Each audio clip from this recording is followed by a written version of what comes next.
வடமேற்கு நோக்கி நகர்ந்து அடுத்த 48 மணி நேரத்தில் குறைந்த காற்றழுத்த தாழ்வு பகுதி உருவாக வாய்ப்புள்ளதாக வானிலை ஆய்வு மையம் தெரிவித்துள்ளது. கூடுதல் விவரங்களோடு இணைகிறார் நமது செய்தியாளர் வெங்கட். வணக்கம் வெங்கட். விவரம்.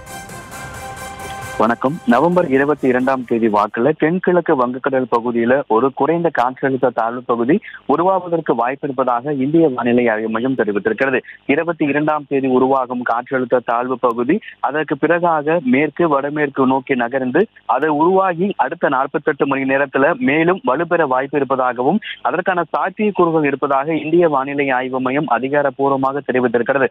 கடந்த மாதம் 16ஆம் தேதி தமிழகத்துல வடகிழக்கு பருவமழை தொடங்கியிருந்தாலும் பெரிதான அளவுல அதனுடைய தீவிரம் அடையாத நிலையில தற்பொழுது இலங்கை அருகே ஒரு காற்றழுத்த தாழ்வு பகுதி உருவாகி இருக்கக்கூடிய நிலையில 2 நாட்களாகவே இலங்கைக்கு அருகே உருவான காற்றழுத்த தாழ்வு பகுதி அதே பகுதியில் நீடிக்கக்கூடிய நிலையில 22ஆம் தேதி வாக்குல உருவாகக்கூடிய காற்றழுத்த தாழ்வு பகுதி அது உருவாகி அடுத்த 48 மணி நேரத்தில் மேற்கு வடமேற்கு நோக்கி நகர்ந்து வலுப்பெறும் என இந்திய வானிலை ஆய்வு மையம் தெரிவித்திருக்கிறது.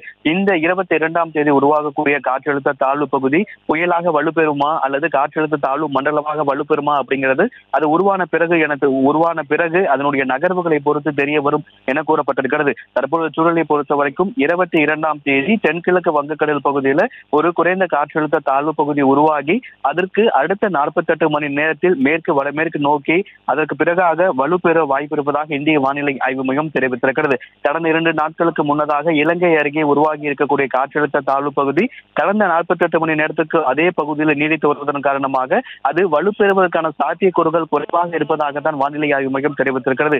இந்த நிலையில தான் 22ஆம் தேதி உருவாகக்கூடிய காற்றழுத்த தாழ்வு பகுதி அடுத்த 48 மணி நேரத்தில் வலுப்பெறும் எனவும் அப்படி வலுப்பெறக்கூடிய பட்சத்துல தமிழகத்துல வட தமிழகம் மாவட்டங்கள், தென் மாவட்டங்கள், டெல்டா மாவட்டங்கள்ல அதிக மழையை எதிர்பார்க்கலாம் என தெரிவிக்கப்பட்டுள்ளது.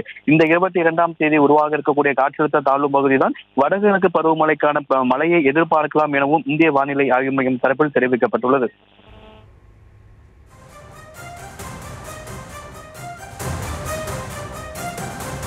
விவரங்களுக்கு நன்றி வெங்கட்.